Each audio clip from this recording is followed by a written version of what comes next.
الرجیم بسم اللہ الرحمن الرحیم رب اشرح لی صدری ویسر لی امری واحلل عقدۃ من لسانی یفقہوا قولی۔ حضرت ابو امامہ سے روایت ہے کہ رسول پاک صلی اللہ علیہ وآلہ وسلم کے سامنے دو آدمیوں کا ذکر کیا، جن میں سے ایک عالم تھا اور ایک عابد تھا۔ تو آپ نے فرمایا عالم کو عابد پر ایسے ہی برتری حاصل ہے جس طرح مجھے تم میں سے کم ترین شخص پر۔ اور اس کے علاوہ آپ نے فرمایا اللہ تعالیٰ، اس کے فرشتے اور آسمان و زمین کی تمام مخلوقات، یہاں تک کہ چونٹیاں اپنے بلوں میں اور مچھلیاں سمندر کے اندر لوگوں کو علم سکھانے والوں کے لیے رحمت کی دعا کرتی ہیں۔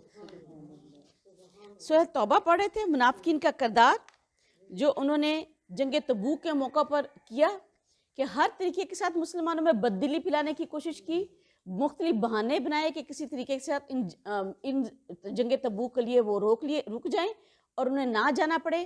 کیوں؟ اس وجہ سے کہ سفر بہت لمبا تھا اور جو مقابلے میں قوت تھی روم کی وہ بہت زیادہ طاقتور تھی اور فصلیں بالکل پک کر تیار تھیں اور گرمی اپنی پوری شدت پر تھی، اور ان کو کوئی اس بات کا ایک رتی بھر بھی کوئی امکان نہیں لگتا تھا کہ مسلمان اس جنگ سے واپس لوٹ کر آ سکتے ہیں۔ تو اس لیے مختلف بہانے بنانے سے وہ اس جنگ میں جانے سے اپنے آپ کو انہوں نے روک لیا۔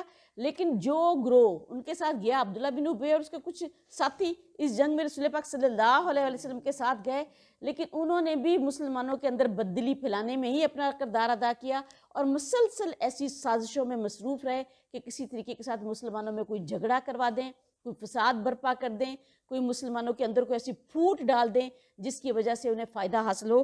تو اس کی تفصیلات ہم پڑھ رہے تھے کہ اللہ کے رسول صلی اللہ علیہ وآلہ وسلم جب جنگ تبوک سے واپس آ رہے تھے تو اللہ کے رسول کو وحی کے ذریعے یہ سب اطلاعات دے دی گئی کہ جب آپ واپس جائیں گے تو جو منافق بہانے بنا کر رک گئے تھے اور جنہیں یہ لگتا تھا کہ مسلمان اس جنگ سے واپس نہیں آئیں گے، وہ آپ کے سامنے کیسے کیسے عذر پیش کریں گے۔ بسم اللہ الرحمن الرحیم۔ اور جب تم ان کی طرف واپس آؤ گے تو وہ تمہارے سامنے عذر پیش کریں گے، آپ کہہ دیں کہ بہانے نہ کرو، ہم تم پر ہرگز بھی یقین نہیں کریں گے، بلا شبہ اللہ تعالیٰ نے ہمیں تمہاری کچھ خبریں بتا دی ہیں اور ان قریب اللہ تعالیٰ اور اس کا رسول تمہارا عمل دیکھیں گے، پھر تم اس کی طرف لوٹائے جاؤ گے جو غیب اور حاضر کا جاننے والا ہے، اور وہ تمہیں بتا دے گا جو کچھ بھی تم کیا کرتے تھے۔ یعنی اللہ تو جانتا ہی ہے، اللہ کے پاس پکی خبر ہے، مگر تمہارا عمل اب یہ فیصلہ کرے گا کہ تم میں توبہ نصیب ہوگی یا نہیں، سچی توبہ کون کرتا ہے۔ ان قریب وہ تمہارے لیے اللہ تعالیٰ کی قسمیں کھائیں گے جب تم ان کی طرف واپس آؤ گے تاکہ تم ان سے اعراض کرو، سو تم ان سے اعراض ہی کر لو۔ یقیناً وہ تو گندے ہیں اور ان کا ٹھکانہ جہنم ہے، اس کے بدلے میں جو وہ کماتے رہیں رجس ہوتا ہے وہ کام، وہ دین میں ایسے کام، ایسی حرکتیں، ایسے کرتوت جو کہ جن کو عام زندگی میں ہم کہتے ہیں کہ گندگی، یعنی اللہ ان سے اب کسی صورت بھی راضی نہیں ہوگا۔ ان سے آپ بھی منہ موڑ لیں کیونکہ انہوں نے اپنی عمل سے اپنے اوپر منافقت کی مہر پکی کر لی ہے، تو ان کا ٹھکانہ اب جہنم ہی ہے۔ وہ تمہارے لیے قسمیں کھائیں گے تاکہ تم ان سے راضی ہو جاؤ، سو اگر تم ان سے راضی ہو بھی جاؤ تو اللہ تعالیٰ تو نافرمان لوگوں سے راضی نہیں ہوتا۔ اور کیوں؟ انہیں اللہ سے صلح کی کوئی خواہش نہیں ہے، نہ انہیں اللہ کی ناراضگی کی کوئی تکلیف ہے، بلکہ وہ کیا چاہتے ہیں کہ ان کی دنیا بالکل سیدھی رہے، دنیا ٹھیک چلتی رہے، تو اس لیے قسمیں کھا کر آپ کو منانے کے لیے کوئی نہ کوئی کوشش کریں گے۔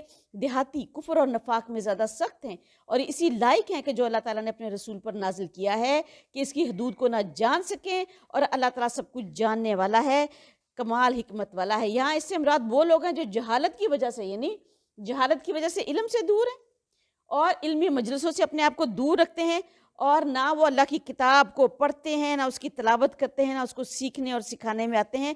تو جہالت کیا کرتی ہے؟ دل کو سخت کر دیتی ہے۔ تو اللہ تعالیٰ نے ایسے بندے کے متعلق کیا کہا ہے کہ اس کے لیے پھر یہی بہتر ہے کہ وہ اللہ تعالیٰ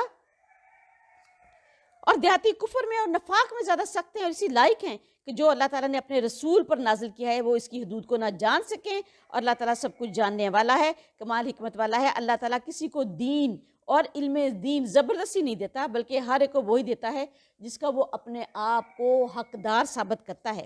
دیہاتیوں میں ایسے بھی ہیں، یہ سبھی کے متعلق نہیں ہے، بلکہ کچھ ایسے بھی ہیں کہ جو کچھ وہ اللہ تعالیٰ کی راہ میں خرچ کرتے ہیں اس کو وہ تاوان سمجھتے ہیں اور تم پر زمانے کی گردشوں کا انتظار کرتے ہیں۔ بری گردش انہی پر ہے۔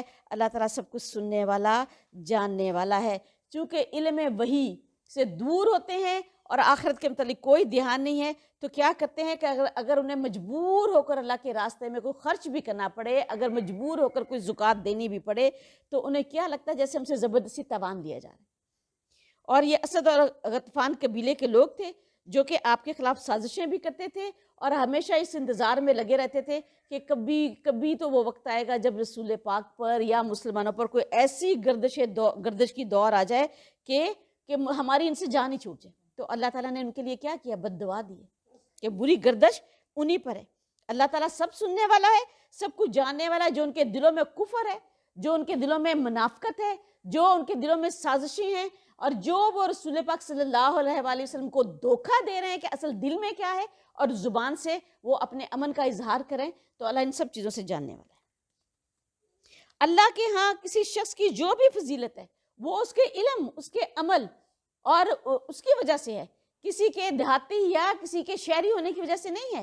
اللہ کے رسول صلی اللہ علیہ وآلہ وسلم نے فرمایا کہ اللہ نہ تمہارے مالوں کو دیکھتا ہے، نہ تمہاری صورتوں کو دیکھتا ہے، بلکہ اللہ صرف تمہارے عمل کو دیکھتا ہے، تمہاری نیتوں کو دیکھتا ہے۔ اللہ کے نزدیک بس صرف اور صرف یہی ہے۔ اور دیہاتیوں میں سے کچھ وہ بھی ہیں جو اللہ تعالیٰ اور آخرت کے دن پر ایمان رکھتے ہیں، اور جو بھی وہ خرچ کرتے ہیں اسے اللہ تعالیٰ کے نزدیک قرب الہی اور رسول کی دعاؤں کا ذریعہ سمجھتے ہیں۔ سن لو، یقیناً وہ اس لیے ان کے لیے قرب کا ذریعہ ہے، ان قریب اللہ تعالیٰ ان کو اپنی رحمت میں داخل کرے گا۔ یقیناً اللہ تعالیٰ بے حد بخشنے والا، نہایت رحم کرنے والا ہے۔ کچھ ایسے بھی ہیں جو کہ علم اور عمل صالح میں پکے ہیں اور اللہ کے رسول پر اور آخرت کے دن پر پورا ایمان رکھتے ہیں، اور جو بھی اللہ کے راستے میں مال خرچ کرتے ہیں کیوں کرتے ہیں؟ تاکہ اللہ تعالیٰ کی قربت حاصل ہو، اور تاکہ رسول پاک صلی اللہ علیہ وسلم ان کے لیے دعائیں کریں، کیونکہ جو بھی اللہ کے رسول کے پاس انفاق فی سبیل اللہ کے لیے کوئی مال لے کر آتا تھا کہ اللہ کے رسول صلی اللہ علیہ وسلم سے میری طرف سے قبول کر لیجئے کہ اللہ کے راستے میں خرچ کریں، تو اللہ کے رسول اس کے لیے دعا کیا کرتے تھے۔ اور مہاجرین اور انصار میں سب سے پہلے سبقت کرنے والے اور جن لوگوں نے حسن و خوبی سے ان کی اتباع کی، اللہ تعالیٰ ان سے راضی ہو گیا اور وہ اس سے راضی ہو گئے، اور اللہ تعالیٰ نے ان کے لیے باغات تیار کیے ہیں جن کے نیچے نہریں بہتی ہیں، اور وہ ان میں ہمیشہ ہمیشہ رہنے والے ہیں۔ بلا شبہ یہ تو بہت ہی بڑی کامیابی ہے۔ جب حشر کے دن معاملات کا فیصلہ کر دیا جائے گا اور جنتی جنت کے دروازوں میں سے داخل ہو رہے ہوں گے، تو جنت کا نگران فرشتہ رضوان اس وقت وہ بلند آواز سے منادی کرے گا اور کہے گا کہ اے جنت میں داخل ہونے والو، اے ایمان لانے والو، آج کے بعد تم ہمیشہ زندہ رہو گے، تمہیں کبھی موت نہ آئے گی، اور تم آج کے بعد ہمیشہ جوان رہو گے، تمہیں کبھی بڑھاپا نہیں آئے گا، اور آج کے بعد تم ہمیشہ صحت مند رہو گے، تمہیں کبھی کوئی بیماری نہیں آئے گی۔ یعنی اب خوشیوں کا وقت شروع ہو گیا، اور جو تکلیفیں، دکھ، رنج اور مصیبتیں جو تھی وہ سب اس دروازے میں جوں داخل ہوتے جاؤ گے، وہ سب اب ان کا خاتمہ ہو گیا۔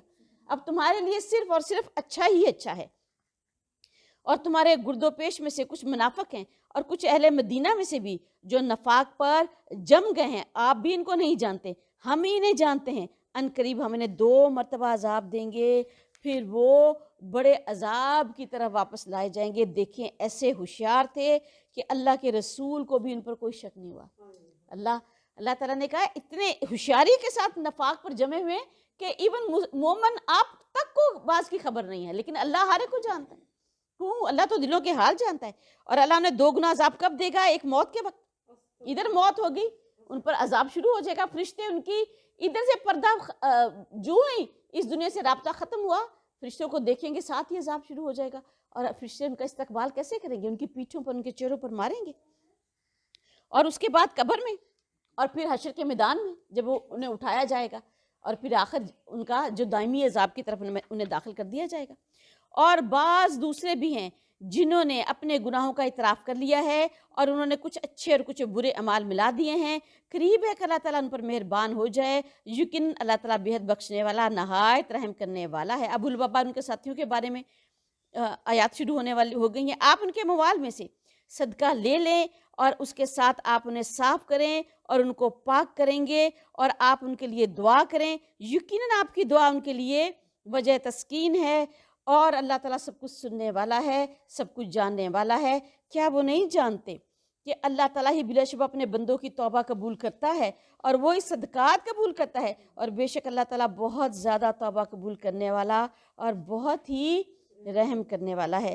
رسول پاک صلی اللہ علیہ وآلہ وسلم نے فرمایا، جو شخص حلال کمائی سے ایک کھجور کے برابر بھی، ایک کھجور بھی صدقہ کرتا ہے، تو اللہ تعالیٰ اس کے صدقے کو اپنے دائیں ہاتھ میں لے لیتا ہے اور اسے ایسے پالتا ہے جیسے تم اپنے بچڑے کو پالتے ہو، اور یہاں تک کہ جب وہ اللہ کے پاس پہنچے گا، اللہ سے ملے گا، تو اللہ اس کو احد پہاڑ کے برابر کر چکا ہوگا، اس صدقے کی اخلاص کے ساتھ، آخرت کی نیت کے ساتھ، اللہ کی رضامندی حاصل کرنے کے لیے، اور حلال رزق کے ساتھ جو کہ ایک کھجور بھی صدقہ کرتا ہے۔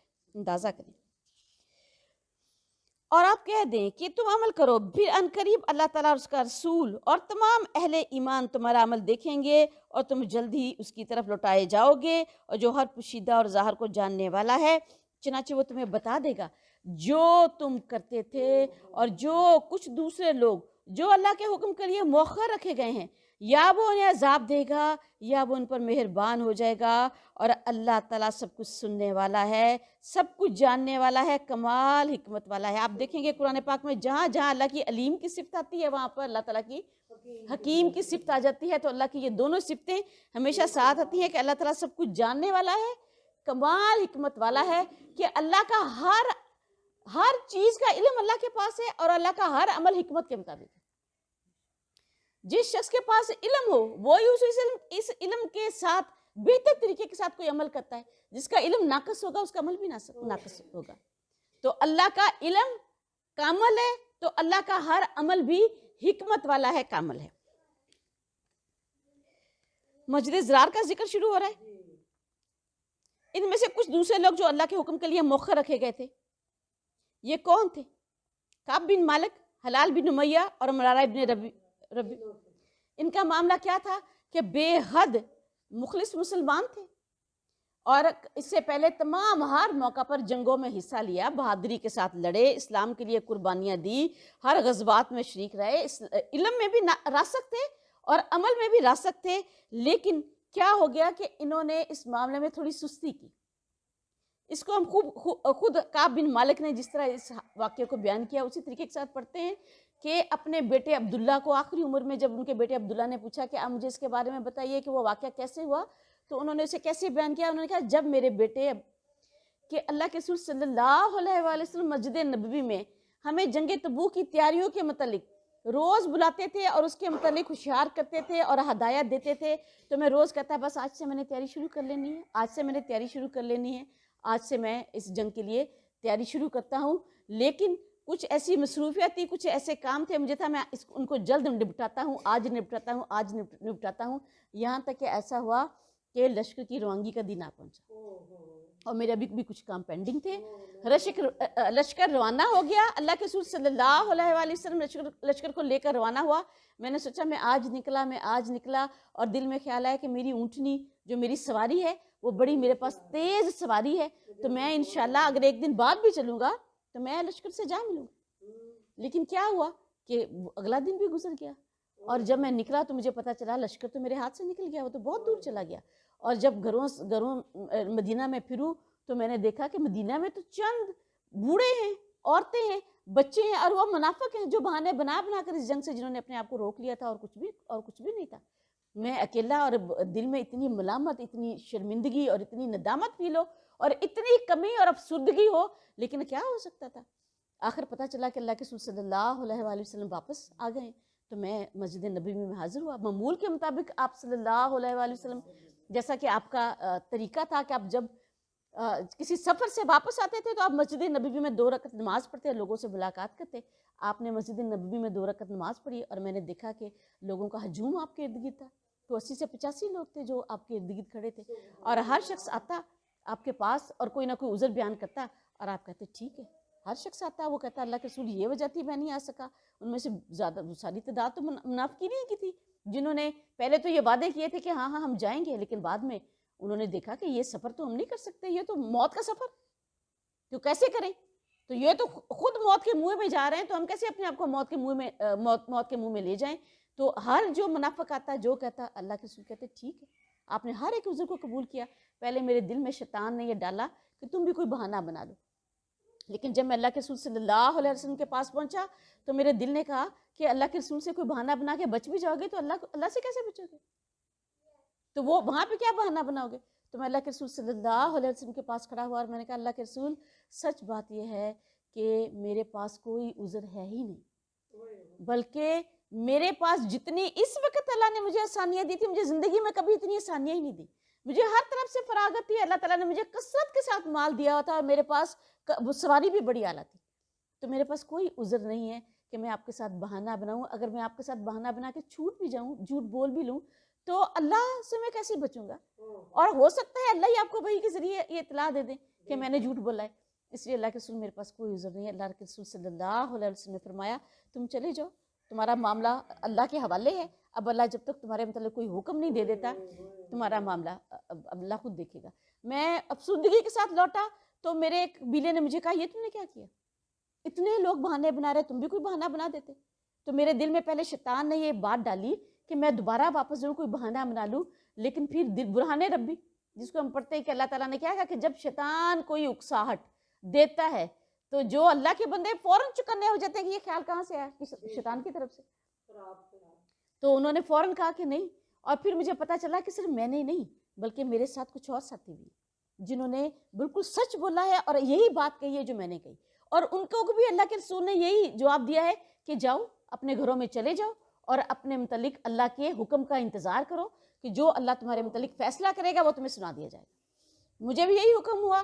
تو میرے اور اللہ کے رسول صلی اللہ علیہ وسلم نے تمام اہل ایمان کو کہہ دیا کہ ان کے ساتھ کنارہ کش ہو جاؤ، ان کے ساتھ بالکل کنارہ کش ہو جاؤ. کسی قسم کا کوئی رابطہ نہیں ہوگا، کسی قسم کا کوئی معاشی تعلق نہیں ہوگا، اور ان کے ساتھ کوئی بات چیت نہیں ہوگی.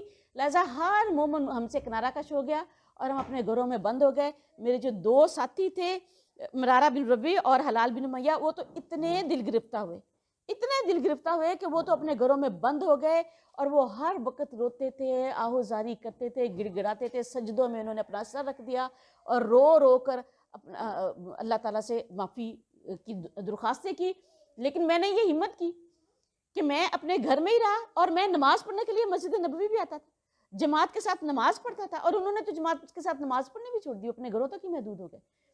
اور میں نماز بھی پڑھتا تھا اور اپنے مومن بھائیوں سے بات چیت بھی کرنے کی کوشش کرتا تھا، لیکن میں جس سے بات کرتا کوئی میری بات کا جواب نہ دیتا. میں جس کے پاس کھڑا ہوتا وہ وہاں سے چل کھڑا ہوتا.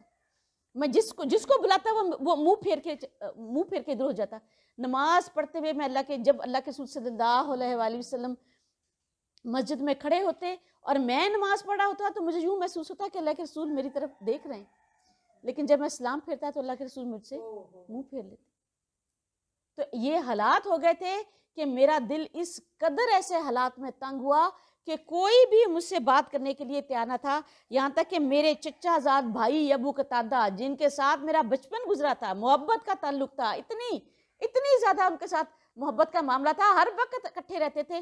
میں نے ایک دن ان کے ساتھ میرا گہرا تعلق تھا تو دیوار بھی ساتھ میں اس پر کھڑا ہوا. میں نے کہا ابو قتادہ جوں ہی، اور میں تمہیں اللہ کی قسم دے کر کہتا ہوں کہ کیا تم نہیں جانتے کہ مجھے اللہ کے رسول سے کس قدر محبت ہے؟ تو انہوں نے فوراً منہ پھیر لیا، میری بات کا جواب نہ دیا.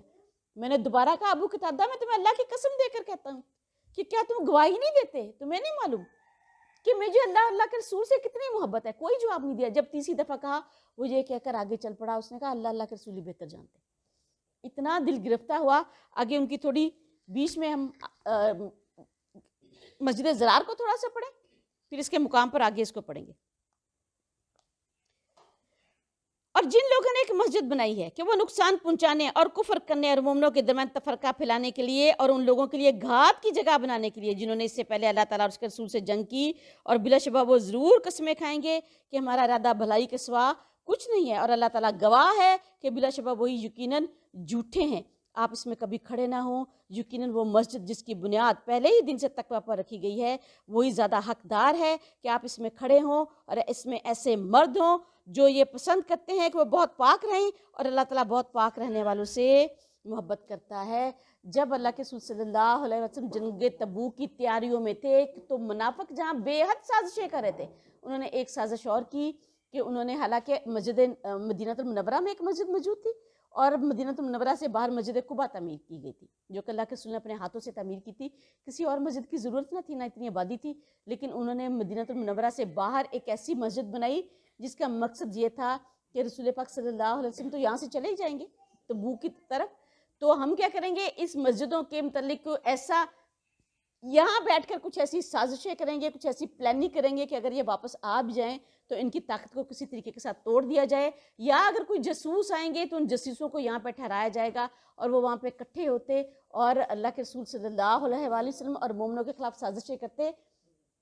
تو اس کو قبولیت عام اسی صورت میں ہو سکتی تھی کہ اللہ کے رسول اس میں کوئی نماز پڑھتے، تو انہوں نے اللہ کے رسول سے درخواست کی کہ اللہ کے رسول ہم نے یہ مسجد بنائی ہے، اس وجہ سے بنائی ہے کہ ہمارے علاقے میں بے حد بوڑھے ہیں، کمزور ہیں، وہ اتنا سفر نہیں کر سکتے، تو وہ قریب کسی مسجد میں آ کے نماز پڑھ لیں گے، تو آپ آئیں اس میں ایک جماعت کروائیں۔ تو اللہ کے رسول جنگ تبوک کی تیاریوں میں بے حد مصروف تھے، آپ نے کہا واپسی پہ میں اس میں آ کے نماز پڑھاؤں گا، لیکن جنگ تبوک سے جب آپ واپس آ رہے تھے تو اللہ کے رسول صلی اللہ علیہ وسلم کو اللہ تعالیٰ نے وحی کے ذریعے اس کی اطلاع دی کہ کس طریقے کے ساتھ، یہ کہ اس مسجد کے مقاصد کیا تھے جو منافقوں نے تیار کی، تو آپ نے کہا کہ آپ اس میں کبھی بھی کھڑے نہ ہونا، یقیناً وہ مسجد جس کی بنیاد پہلے ہی دن سے تقویٰ پر رکھی گئی ہے وہی زیادہ حقدار ہے کہ آپ اس میں کھڑے ہوں، اور اس میں ایسے مرد ہیں جو پسند کرتے ہیں کہ وہ بہت پاک رہیں، اور جو ان میں نماز پڑھنے والے ہیں ان کی خواہش کیا ہے کہ وہ ہر طرح کے گناہوں سے پاک رہیں، اور اللہ تعالیٰ تو بہت پاک رہنے والوں سے محبت کرتا ہے۔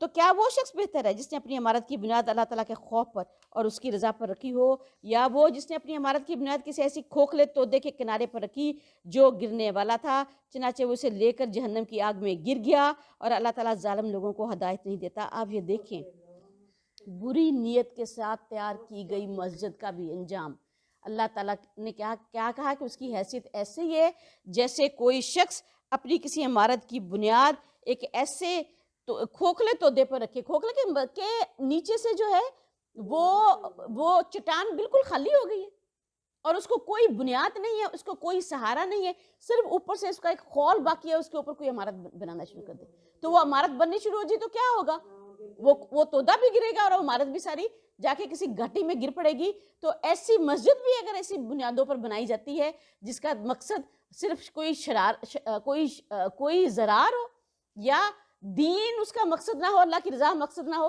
تو اس کا انجام بھی یہی ہوگا اللہ کے نزدیک۔ اور آپ دیکھیں کہ اللہ کے رسول صلی اللہ علیہ وآلہ وسلم فرمایا اعمال کا دار و مدار نیتوں پر ہے، چاہے کوئی مسجد بنا دے تو دیکھیں جو مسجدیں بنائی ہی تفرقہ کی بنیاد پر جاتی ہیں، ان کی بنیادیں اس وجہ سے رکھی جاتی ہیں، تو ان مسجدوں کا کیا ان کے ہاں قبولیت ہوگی۔ تو کوئی کام کتنا ہی اچھا کیوں نہ ہو، اگر نیت خراب ہو تو وہ مسجدیں بھی بنی ہو تو وہ بھی فاسد ہو جاتا ہے۔ تو اس مسجد کو پھر کیا کیا گیا، اللہ کے رسول صلی اللہ علیہ وآلہ وسلم کے حکم سے اس کو گرا دیا گیا، چنانچہ وہ اسے لے کر جہنم کی آگ میں گر گیا، اور اللہ تعالیٰ ظالم لوگوں کو ہدایت نہیں دیتا۔ یہ عمارت جو انہوں نے بنائی ان کے دلوں میں ہمیشہ بے چینی کا باعث بنی رہے گی، مگر یہ کہ ان کے دلی ٹکڑے ٹکڑے ہو جائیں، اور اللہ تعالیٰ سب کچھ جاننے والا ہے، کمال حکمت والا ہے، ہمیشہ خوفزدہ رہیں گے کہ کہیں ان کی سازش بے نقاب نہ ہو جائے اور آخر ان میں پھوٹ پڑ گئی اور وہ آپس میں بھی جھگڑ پڑے۔ لیکن اللہ تعالیٰ نے مومنوں سے ان کی جانیں اور ان کے مال خرید لیے ہیں کہ یقیناً ان کے بدلے میں ان کے لیے جنت ہے، وہ اللہ تعالیٰ کی راہ میں لڑتے ہیں، چنانچہ وہ قتل کرتے بھی ہیں اور قتل کیے بھی جاتے ہیں۔ یہ توریت اور انجیل اور قرآن میں اللہ تعالیٰ کے ذمہ پکا وعدہ ہے، اور اللہ تعالیٰ سے بڑھ کر اپنا وعدہ پورا کرنے والا کون ہے؟ تو اپنے اس سودے پر خوشیاں مناؤ جو تم نے اللہ تعالیٰ سے کیا ہے، اور بلا شبہ یہ تو بہت ہی بڑی کامیابی ہے۔ وہ توبہ کرتے رہنے والے، جن لوگوں نے یہ سودا اللہ تعالیٰ سے کیا ہے نا، اللہ تعالیٰ نے آگے ان کی خصوصیات بتائی ہیں کہ ان کی خصوصیت کیا ہے، جن کے متعلق کہا گیا کہ جنہوں نے اللہ سے یہ سودا کیا وہ اس سودے پر خوشیاں منائیں۔ وہ توبہ کرتے رہنے والے، عبادت کرتے رہنے والے، اللہ تعالیٰ کی حمد کرتے رہنے والے، روزہ رکھتے رہنے والے، رکوع کرتے رہنے والے، سجدہ کرتے رہنے والے، اور بھلائی کا حکم دیتے رہنے والے، اور برائی سے روکتے رہنے والے، اور اللہ تعالیٰ کی حدود کی ہر حال میں حفاظت کرتے رہنے والے ہیں۔ اور مومنوں کو تو آپ خوشخبری دے دیں۔ اندازہ کریں، یہ ان کی خصوصیات ہیں جن کے لیے اللہ تعالیٰ نے جنتوں کا مقام لکھ دیا ہے۔ اور نبی کو اور ان کو جو ایمان لائے، کبھی بھی جائز نہیں کہ وہ مشرکوں کے لیے مغفرت کی دعا کریں، خواہ وہ رشتہ دار ہوں، اس کے بعد کہ ان کے لیے واضح ہو چکا کہ وہ یقیناً دوزخ والے ہیں۔ کسی کافر کی، کسی منافق کی ہدایت کی دعا کی جا سکتی ہے، مگر جن کے متعلق قطعی طور پر یہ معلوم ہو جائے کہ یہ کفر پر مرے ہیں تو ان کی مغفرت کی دعا بھی جائز نہیں۔ اور ابراہیم کا اپنے باپ کے لیے بخشش مانگنا صرف اس وعدے کے سبب تھا جو اس نے اپنے باپ سے کیا تھا، چنانچہ جب اس کے لیے واضح ہو گیا کہ وہ اللہ تعالیٰ کا دشمن ہے تو وہ اس سے بے تعلق ہو گیا۔ بے شک ابراہیم یقیناً بڑا نرم دل اور بڑا ہی بردبار تھا۔ آگے بھی حضرت ابراہیم علیہ السلام کی یہی دو خصوصیات پڑھیں گے کہ ابراہیم کی خصوصیت میں کیا ہے، بڑا ہی نرم دل اور حلیم، بڑا ہی بردبار تھا، اور کبھی ایسا نہیں کہ اللہ تعالیٰ کسی قوم کو گمراہ کر دے اس کے بعد کہ انہیں ہدایت دے چکا ہو، یہاں تک کہ وہ ان کے لیے وہ چیز واضح کر دے جن سے وہ بچیں۔ بلا شبہ اللہ تعالیٰ ہر چیز کو خوب جاننے والا ہے۔ اللہ تعالیٰ نے کہا، حضرت ابراہیم علیہ السلام نے بھی اپنے باپ آزر کے لیے بڑی بڑی دعائیں کی تھی کہ اللہ تعالیٰ کہ ان کو کیا کرے کہ ایمان کی دولت دے دیں۔ تو یہ ابراہیم نے اپنے باپ کے لیے جو بخشش مانگی تھی وہ اس وعدے کے سبب تھا جو اس نے اپنے باپ سے کیا تھا کہ لیکن جب اسے یہ معلوم ہو گیا کہ یہ تو اللہ کے دین کا پکا دشمن ہے، رسالت کا پکا دشمن ہے، آخرت کو قبول کرنے کے لیے اور بتوں کے سوا بتوں سے نکل ہی نہیں پاتے، تو پھر وہ ان سے بے تعلق ہو گئے۔ اور آپ دیکھیں کہ اللہ کے رسول صلی اللہ علیہ وآلہ وسلم نے فرمایا کہ قیامت کے دن جب حضرت ابراہیم علیہ السلام کو ان کے والد آزر دیکھیں گے تو وہ ان کی طرف بھاگیں گے اور کہیں گے کہ اے ابراہیم، میں آج کے دن مجھے کسی طریقے کے ساتھ بخشوا لو، میں ایمان لاتا ہوں۔ تو حضرت ابراہیم علیہ السلام کہیں گے، کیا میں نے اس وقت آپ کو نہیں کہا تھا؟ بڑی آہوزاری کریں گے، لیکن کیا حاصل؟ اور حضرت ابراہیم علیہ السلام اس وقت بھی اللہ تعالیٰ سے یہ دعا کریں گے تو اللہ تعالیٰ کیا کہیں گے کہ اے ابراہیم، تم جانتے ہو کہ میں نے جنت کافروں پر حرام کر رکھی ہے۔ پھر فرشتے آئیں گے، ان کے والد آزر کو پکڑیں گے اور انہیں دوزخ میں پھینک دیا جائے گا۔ اور آپ دیکھیں کہ حضرت ابو طالب کے انتقال کے وقت کیا ہوا تھا؟ ابو جہل تھا، ان کے پاس آ کر بیٹھ گیا، اور عبداللہ ابن امیہ تھا، یہ دو بدبخت آ کر ان کے پاس بیٹھ گئے، اور اللہ کے رسول صلی اللہ علیہ وآلہ وسلم اور آپ کے چچا حضرت عباس سب بیٹھے ہوئے تھے۔ پتا تھا کہ حضرت ابو طالب کا آخری وقت ہے۔ اللہ کے رسول صلی اللہ علیہ وآلہ وسلم سب سے زیادہ قریب تھے، آپ قریب ہوئے، آپ نے اپنے چچا کتنی محبت تھی حضرت ابو طالب سے، پالا تھا، اور کتنی ہر جگہ پہ ان کے لیے ایک شیڈو بنے تھے، ہر جگہ پر ان کو ہر مقام پر انہیں محفوظ کیا تھا، ان کے ساتھ کھڑے ہوئے تھے۔ آپ نے کہا کہ اے چچا، بس ایک دفعہ آپ کلمہ پڑھ لیں تو میں اس کا گواہ ہو جاؤں گا اور میں اللہ کے ہاں آپ کے لیے مغفرت کی دعا کروں گا، تو خاموش رہے۔ اور فوراً بدبخت ابو جہل آ گیا، اور ابو جہل نے کہا کہ ابو طالب کیا کرو گے؟ اس اپنے بھتیجے کی باتوں میں آ جاؤ گے، اس چھوٹے سے کی باتوں میں آ جاؤ گے، اور اس کی باتوں میں آ کے اپنے باپ دادا کا دین چھوڑ دو گے؟ لوگ کیا کہیں گے، تمہاری برادری کیا کہے گی، قبیلہ کیا کہے گا کہ ابو طالب نے اپنے باپ دادا کا دین چھوڑ دیا؟ چپ کر گئے۔ پھر حضرت رسول پاک صلی اللہ علیہ وسلم نے کہا کہ میرے چچا، بس ایک دفعہ، صرف ایک دفعہ کلمہ پڑھ لیں، میں آپ کا گواہ ہو جاؤں گا۔ پھر وہ ابو جہل بولنا شروع ہو گیا، اس نے کہا کہ ابو طالب کیا اس کی باتوں میں آنے لگے ہو؟ اس کی باتوں میں آ کے اپنا دین خراب نہ کر لینا، ورنہ ساری برادری کا منہ کالا ہو جائے گا۔ ساری برادری کیا کہے گی کہ باپ دادا کو چھوڑ دیا مرتے وقت، جس پر سارے دین پر جمے رہے۔ آخر اللہ کے رسول نے ان کے قریب ہو کر کہا کہ میرے چچا، بس ایک دفعہ میرے کان میں ہی، نہیں بلند آواز سے پڑھنا، ایک دفعہ میرے کان میں ہی لا الہ الا اللہ کہہ دیں۔ لیکن پھر ابو جہل مسلط ہو گیا، کہا ابو طالب اس کی باتوں میں نہ آ جانا، تم اس کی باتوں میں آنے لگے ہو۔ یہاں تک کہ ابو طالب نے مرتے وقت کہا کہ میں نے جان اپنے باپ دادا کے دین پر دی ہے۔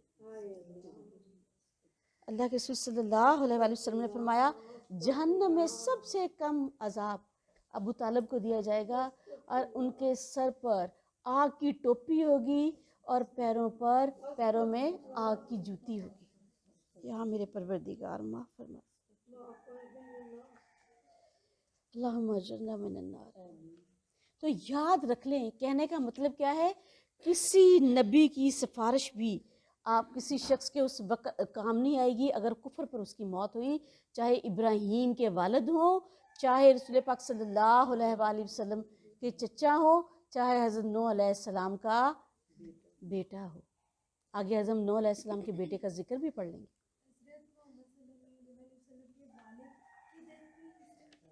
اور یقیناً اس کے بعد کہ انہیں ہدایت دے چکا ہو، یہاں تک کہ وہ ان کے لیے وہ چیز واضح کر دے جن سے وہ بچیں، بلا شبہ اللہ تعالیٰ ہر چیز کو خوب جاننے والا ہے۔ یقیناً اللہ تعالیٰ ہی کے لیے آسمانوں اور زمین کی بادشاہت ہے، وہی زندگی دیتا ہے اور وہی موت دیتا ہے، اور اللہ تعالیٰ کے سوا تمہارا نہ کوئی دوست ہے نہ ہی کوئی مددگار ہے۔ بلا شبہ اللہ تعالیٰ نے یقیناً نبی پر بھی اور مہاجرین و انصار پر بھی مہربانی کے ساتھ توجہ فرمائی، جو تنگی کے اس وقت میں نبی کے ساتھ رہے، اس کے بعد بھی کہ قریب تھا ان میں سے ایک گروہ کے دل ہی ٹیڑھے ہو جائیں، پھر اللہ تعالیٰ نے ان پر مہربانی سے توجہ فرمائی۔ یقیناً وہ ان پر بہت ہی شفقت کرنے والا، نہایت رحم کرنے والا ہے۔ اور ان تینوں پر بھی اس نے توجہ فرمائی جو پیچھے رکھے گئے تھے، یہاں تک کہ جب زمین ان پر تنگ ہو گئی باوجود اس کے کہ وسیع تھی، اور ان پر ان کی جانیں تنگ ہو گئی، اور انہوں نے یقین کر لیا کہ اللہ تعالیٰ سے خود اس کے سوا کوئی جائے پناہ نہیں، پھر اللہ تعالیٰ نے بھی ان پر مہربانی کے ساتھ توجہ فرمائی تاکہ وہ توبہ کریں۔ یقیناً اللہ تعالیٰ بہت توبہ قبول کرنے والا، نہایت رحم کرنے والا ہے۔ اے لوگوں جو ایمان لائے ہو، اللہ تعالیٰ سے ڈر جاؤ اور سچے لوگوں کے ساتھ ہو جاؤ۔ آگے پھر کن کا ذکر ہو گیا؟ ان کا دوبارہ ذکر شروع ہو گیا جن کی توبہ کو مؤخر کر دیا گیا تھا، تو انہی کا ذکر دوبارہ سے شروع ہو گیا۔ یہ کعب بن مالک، جی بالکل، تو انہوں نے کہا کہ ہماری حالت اس وقت کیسی ہو گئی تھی، بالکل یوں جیسے کہ زمین ہم پر اپنی تمام وسعتوں کے باوجود تنگ ہو گئی۔ حالانکہ زمین تو وہی تھی، مدینہ کی زمین تھی، لیکن ہر شخص نے ہم سے بول چال بند کر دی، اور یہ ان کی دل کی کیفیت کا ذکر ہے کہ ان پر ایسی کیفیت طاری ہو گئی کہ جیسے کہ ہر چیز ان کے لیے ختم ہو گئی، ہر خوشی ختم ہو گئی، اور ان پر ان کی جانیں تنگ ہو گئی، اور انہوں نے یقین کر لیا کہ اللہ تعالیٰ کے سوا کوئی جائے پناہ نہیں۔ کعب بن مالک نے کہا مجھے سب سے زیادہ جو بات خوف زدہ کرتی تھی، جو میرے رونگٹے کھڑے کر دیتی تھی اور جو مجھے سونے نہیں دیتی تھی، وہ یہ تھی کہ اگر اس حال میں مر گیا تو رسول پاک صلی اللہ علیہ وآلہ وسلم تو میرا نماز جنازہ بھی نہیں پڑھیں گے، مومن میری نماز جنازہ نہیں پڑھیں گے، اور کہیں ایسا نہ ہو منافقت کی حالت میں مجھے موت آ جائے۔ تو میری حالت ایسی تھی گویا ہر زندگی کی ہر چیز ہی میرے لیے ختم ہو گئی، اور زمین ان پر تنگ ہو گئی باوجود کہ اس کے کہ ان کے لیے بے حد وسیع تھی۔ اور یہ کتنے دن یہ ساری کیفیت رہی؟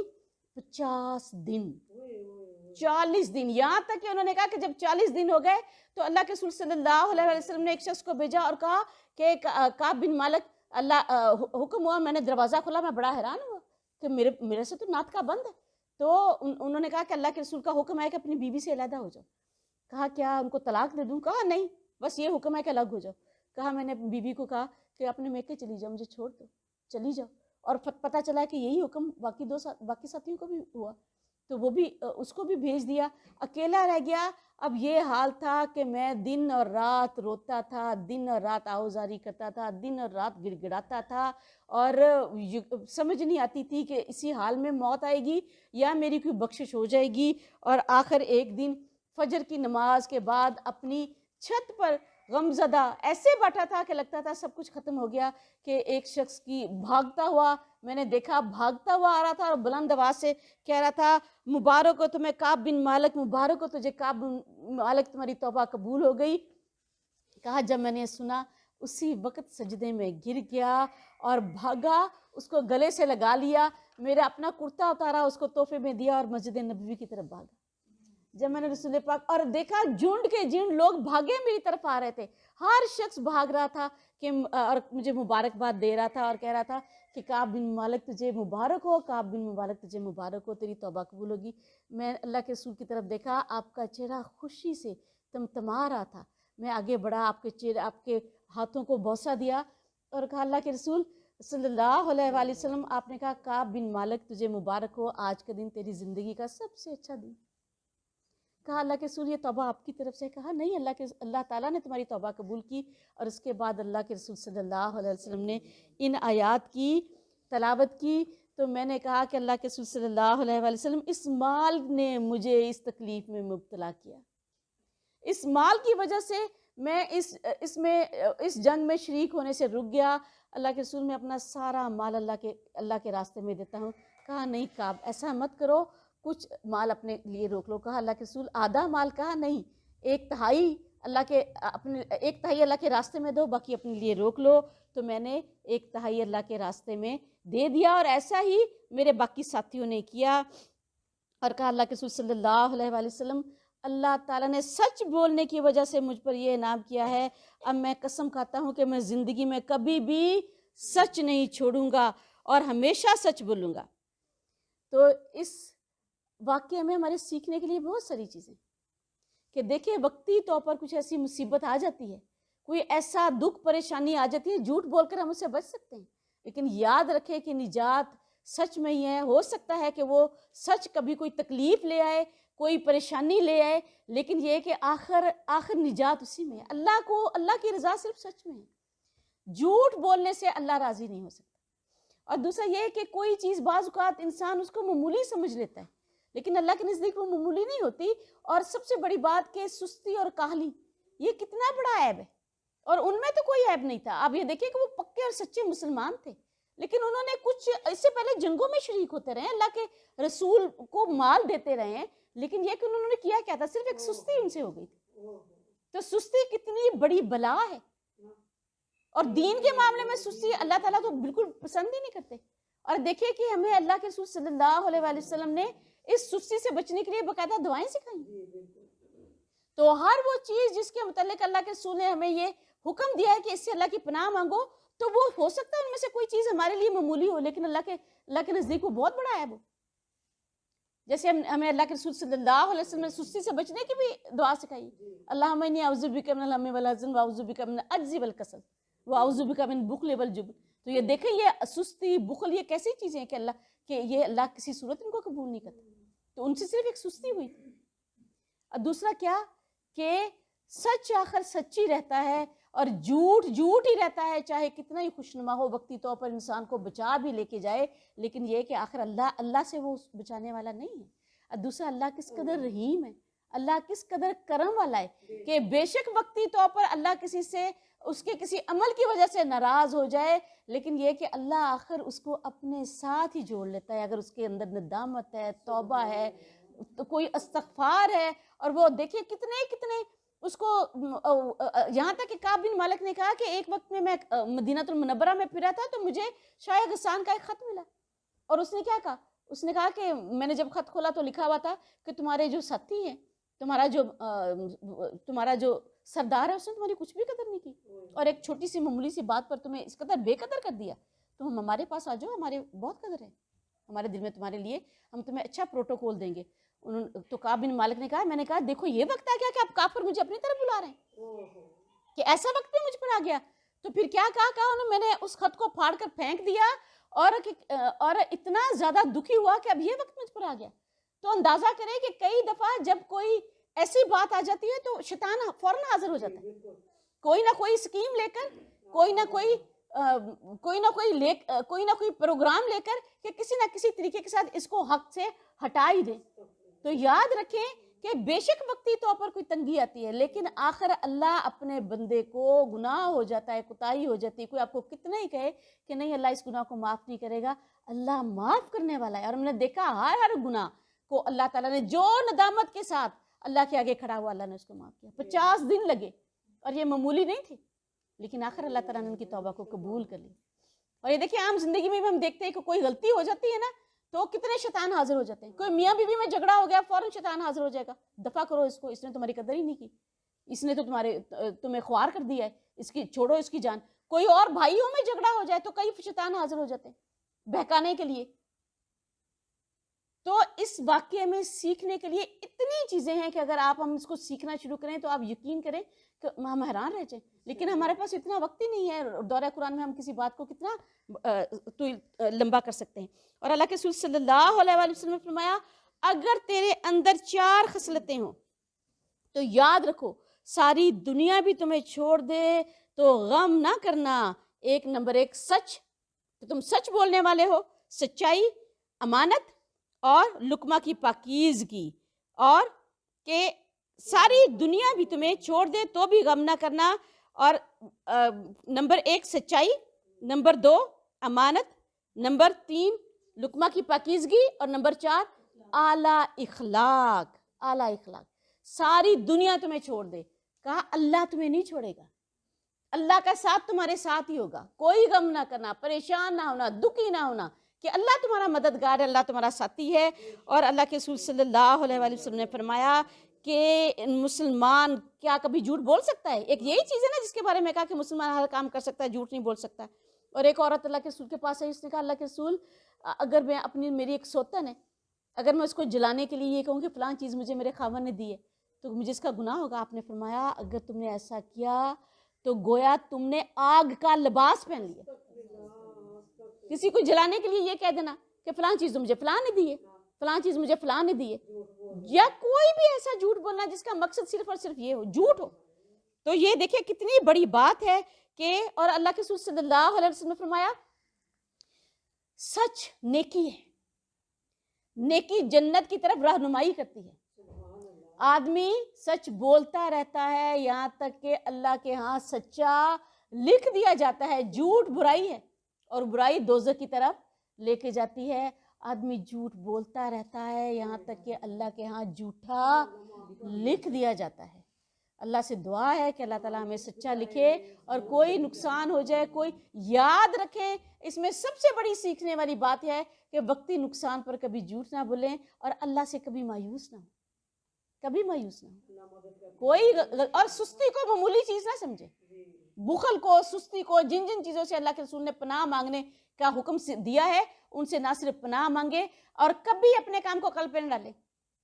یہ شیطان کا راستہ ہے.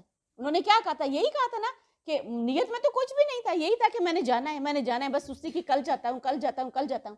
تو یہ شیطان ہے جو آپ کو کل پہ ڈالے گا کہ آج بس یہ معاملہ گزر جائے, اس کے بعد میں نے خشوع و خشوع کے ساتھ نمازیں پڑھنی, بس یہ بچے کے پیپر ایک دفعہ ہو جائیں تو اس کے بعد میں نے بڑی توجہ کے ساتھ خشوع و خشوع کے ساتھ نمازیں پڑھنے شروع کر دینی, بس یہ ایک بچے کی شادی گزر جائے اس کے بعد میں نے بڑی توجہ کے ساتھ نمازیں پڑھنی. تو وہ دن نہیں آتے. جو بات آپ نے کل پہ ڈال دی سمجھ لیں شیطان کے ہتھے چڑھ گئے. تو شیطان ہمیشہ کل کے ساتھ ہی آپ کو گمراہ کرے گا, اور ہمیں تو یہ بھی نہیں پتا کہ آج کی رات بھی ہم نے اپنے بستر پر سونا ہے کہ نہیں سونا. تو سیکھنے کے لیے کتنی چیزیں ہیں اس میں.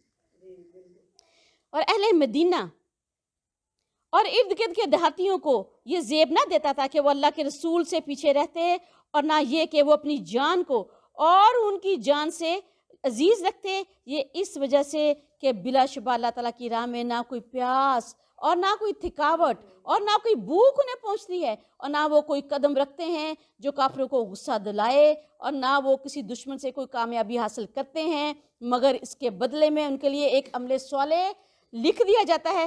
بلا شبہ اللہ تعالیٰ نیکی کرنے والوں کا اجر ضائع نہیں کرتا. یاد رکھیں اللہ کسی نتیجے کو نہیں دیکھتا, بلکہ اللہ صرف اپنے بندے کی کوشش کو دیکھتا ہے. نتیجہ کچھ بھی نکلے, اللہ نے صرف کوشش دیکھنی ہے کہ میرے بندے نے میرے راستے میں کیا کوشش کی, کہ اللہ کی راہ میں پیاس آئی, اللہ کی راہ میں تھکاوٹ پہنچی, اللہ کی راہ میں اسے بھوک پہنچی. تو فرمایا اور کوئی بھی ایسا قدم جس کی وجہ سے وہ کافر اسے تنگ دل ہوئے, تو اللہ اور وہ کوئی بھی دشمن سے جہاد میں کامیابی حاصل کرتا ہے تو اس کے بدل میں اس کے اللہ کے راستے میں عمل صالح لکھ دیا جاتا ہے. اور اللہ کے رسول صلی اللہ علیہ وآلہ وسلم نے فرمایا جس شخص کے پاؤں جہاد میں گرد غلود ہوئے, یعنی اس کو جہاد کے دوران اس کو کوئی تکلیف پہنچی, سب سے کم ترین تکلیف یہی ہوتی ہے نا کہ اس کے پاؤں کو گرد لگ گئی, مٹی لگ گئی. فرمایا